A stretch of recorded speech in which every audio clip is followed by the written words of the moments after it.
Steel music community, hope you guys are doing well today. Today we're going to do a crash course on bar chords. If you're a beginner guitar player and you've been working on like these open position chords, E minor, E, A minor, those types of chords that don't really extend throughout the fretboard, we're going to start talking about bar chords.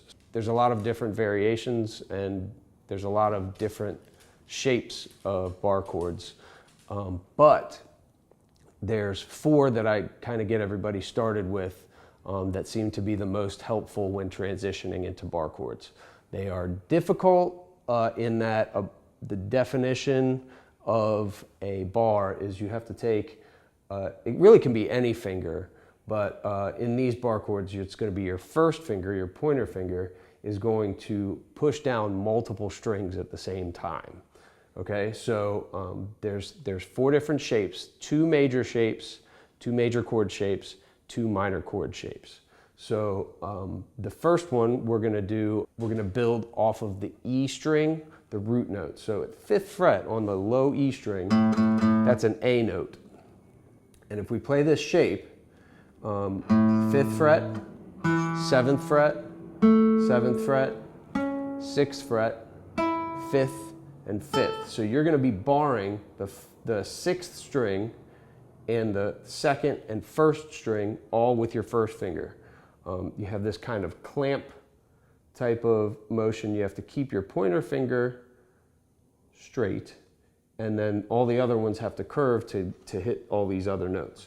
So we've got 5th fret, 7th fret, 7th fret, 6th, 5th, and 5th.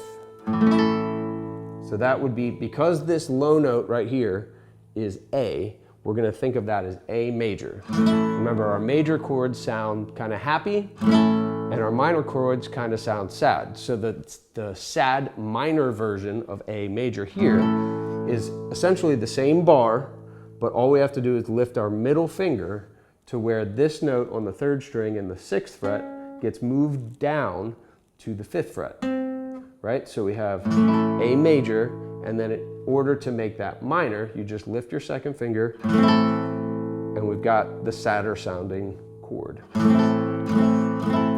long as everything with that makes sense, it should be good. So we have A major, again, A major, 5th fret, 7th fret, 7th fret, 6th fret, 5th fret, 5th fret. Your bar is on the 6th string, 5th fret, and 2nd string 5th fret and 1st string 5th fret, all with your first finger. Real strong clamp. And then the other ones, these other knuckles stay curved so that you can hit these notes on the 3rd, 4th, and 5th strings. And then our minor chord is going to be 5th fret, 7th, 7th, 5th, 5th, 5th. So our bar is going to actually include the 3rd string on the minor chord. So you have 5th, 7th, 7th, 5th, 5th, 5th. Your 6th string, your 3rd, 2nd, and 1st string are all played at the 5th fret, barred with your first finger. And it gives you your sad minor chord. So I think of these as root note on the low E string, gives you the name of the chord.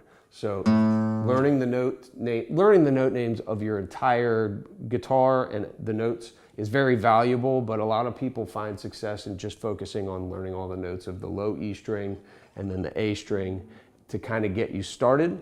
There's another lesson on figuring out all of the notes of the fretboard, so check that out. Utilizes like something I call the 1 fret rule, but anyway, check that lesson out on how to learn all the notes of your fretboard. Okay, so we've got root note on low E string, bar chords, major, so that would be A major, minor, A minor. Now, if we stay in that same fret range, but we move the root note to the 5th string, okay, that gives us a D note. So same mindset, we're doing bar chords, you're going to name the chord after that A string root note. So our A string's right here, and the root note, 5th fret on the A string is D. So the bar chord we're going to build there is going to be, we're going to do D major first. So D major is 5th fret, 5th string. Then we have 7th fret, 4th string, 7th fret, 3rd string, and 7th fret, 2nd string. So we're not going to play either of the E strings, the low or the high. So kind of happy sounding, that is our D major chord, with the root note being D on the 5th string. Now, just like in the low E string bar chord, we had one note that needed to move in order to change it into minor. So we need to move the 2nd string, 7th fret, to the 6th fret on the 2nd string in order to make it minor. So we're lowering one note of each chord to transition from major to minor. So we have D major, and we're barring. So this bar is actually with your 3rd finger in the major chord. Backtracking a little bit, we're back at the major chord. So we have 5th fret, but then notice I'm barring, I'm flattening out my 3rd finger in order to get those. When I first started playing this chord, I actually just did a power chord and then kind of leaned my pinky a little bit to get that 2nd string to come out, but eventually I kind of trained my fingers to flatten out, my 3rd finger to flatten out so that I could cover 3 strings with it.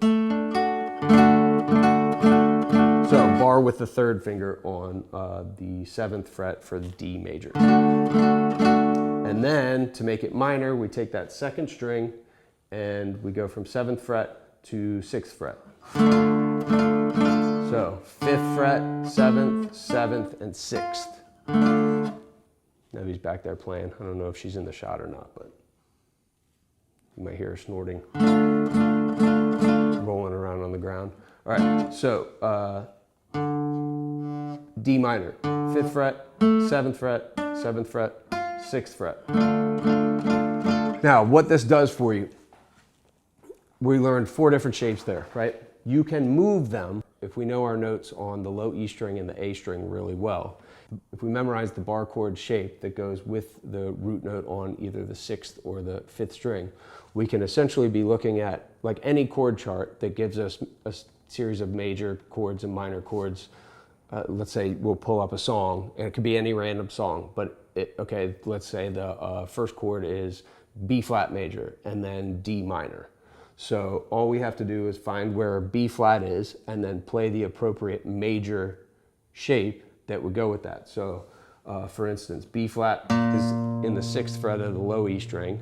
It's a major chord because this hypothetical chart is telling us that, like music chart song is telling us that. So we know it's B flat major because the page told us so. So we just play the major shape with B flat as the root note on the lowest string.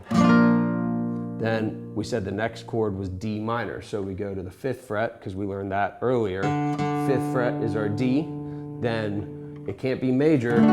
That was the first chord we worked on, but we have to lower that note on the 2nd string to make it minor. So we end up having B flat and then D minor.